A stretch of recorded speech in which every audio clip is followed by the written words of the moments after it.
Mwiriwe neza mwese mukomeje gukurikirana ibiganiro n'inkuru za AfriFam TV, twizere ko muri hose mumeze neza.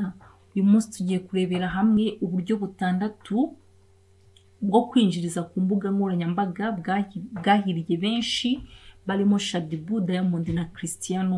Koze cyane mukomeze kudushyigikira mukanda like na subscribe, Imana ibahe umugisha.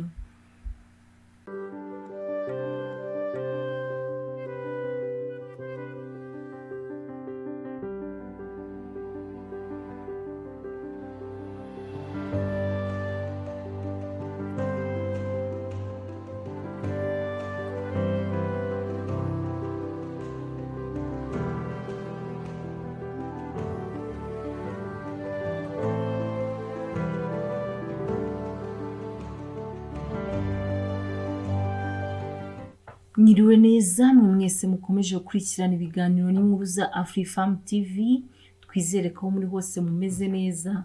Uyu munsi tugiye kurebera hamwe uburyo butandatu bwo kwinjiriza ku mbuga nkoranyambaga bwahiriye benshi, barimo Shaddy-Boo, Diamond na Cristiano.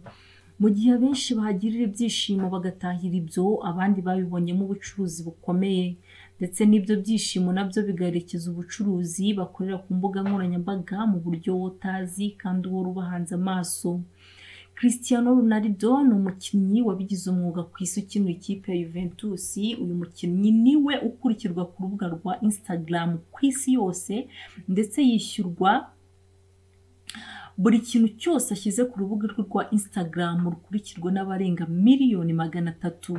Usibye umukinnyi kandi urebye hano mu karere ka Afurika y'Iburasirazuba, umuhanzi Diamond Platinum niwe ukurikirwa n'abantu benshi, dore ko akurikirwa n'abarenga miliyoni 12, ndetse yinjiza agatubutse binyuze mu bikorwa adasiba gushyira ku mbuga nkoranyambaga. Hano mu Rwanda turahasanga umugore utigisa imbuga nkoranyambaga kakahava, ndetse azwi kubera Zone, ukurikirwa cyane mu Rwanda, ndetse n'abamamaza bakunda kumugana umunsi ku munsi kugira ngo abamamarize ibikorwa byabo. Uwo nta wundi ni Shaddy-Boo, akurikirwa n'abarenga 800 bamuhozaho ijisho umunsi ku munsi. Imbuga nkoranyambaga nk'uko benshi babizi, habaye ahantu abakurikirirwa n'abantu benshi bahakorera amafaranga mu buryo utahita ubonesha amaso. Ni gute aba bantu bahinjiriza amafaranga? Reka turebe uburyo ubwamamare bwabo kuri izi mbuga bubinjiriza agatubutse. Uburyo bwa mbere, kumenyekanisha imbuga website runaka. Iki ni igisubizo kimwe ku kibazo gishaje kwibazwa ngo babikora bate. Hamwe n'ubu buryo abo bakurikirwa na benshi, ndetse hamwe n'aba nyiri urubuga runaka bashyira umuyoboro udasanzwe, linki ku byo bashyira ku mbuga nkoranyambaga, maze umuntu wese ukanze kuri uyu muyoboro linki akaba yinjirije mu buryo butaziguye uyu ukurikirwa na benshi. Uburyo bwa kabiri, kwamamaza kwagutse. Abenshi dutekereza ko ibi aho bikorwa henshi ari ku mateleviziyo cyangwa ku maradiyo gusa, ariko ukuri ni uko ibi bikorwa cyane ku mbuga nkoranyambaga. Agashyira ku rubuga rwe post ibintu runaka ari kwamamaza, maze ba nyirabyo bakamuhembera icyo.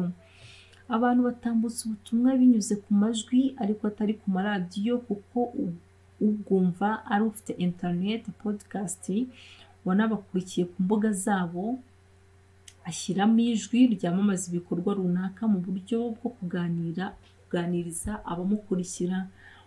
Ubu buryo bwishyura neza nk'ubwo ku bikorwa ku maradiyo, kuko buhagarika gahunda z'ikiganiro. Ibi mu Rwanda bikorwa cyane ku rubuga rwa YouTube. Uburyo bwa gatatu, gushyira ikintu ku mbuga zabo ariko bitewe inkunga, aribyo twita sponsored posting. Ubu nabwo ni uburyo muri iyi minsi buri kubinjiriza cyane, aho icyo kintu agishyize ku rubuga rwe gishobora kuba icyo ari cyo cyose cyakozwe, ariko gifite uburyo kiri bwungukemo. Rero kuri Instagram agomba gukora icyo ashyira ku rubuga rwe kimwe byinshi, cyangwa nanone nk'ubu story. Kuri YouTube no kuri TikTok ashobora gutangaza icyo gikorwa mu buryo bw'amashusho, cyangwa se no kuri Twitter.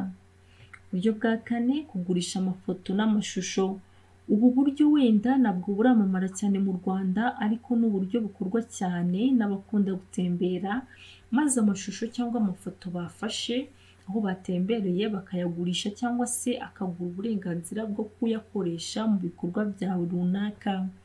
Uburyo bwa gatanu, kumenyekanisha ibikorwa byawe. Mu bisanzwe aba bantu bakunze kuba bafite ibikorwa byabo runaka bamenyekanisha, rero kugira benshi bagukurikira bisobanuye kwamamaza mu buzima bwa buri munsi, ni mu gihe abandi bo bahita bahimba ibikorwa bishya iyo batangiye gukurikirwa n'abantu benshi kandi bikabyara umusaruro. Uburyo bwa gatandatu, gufatanya n'ibigo bikomeye kurema igikorwa gishya. Ubu ni uburyo aba bakoresha bafasha brand runaka kurema cyangwa se kuzamura igicuruzwa runaka, yaba brand cyangwa se ibyo akora.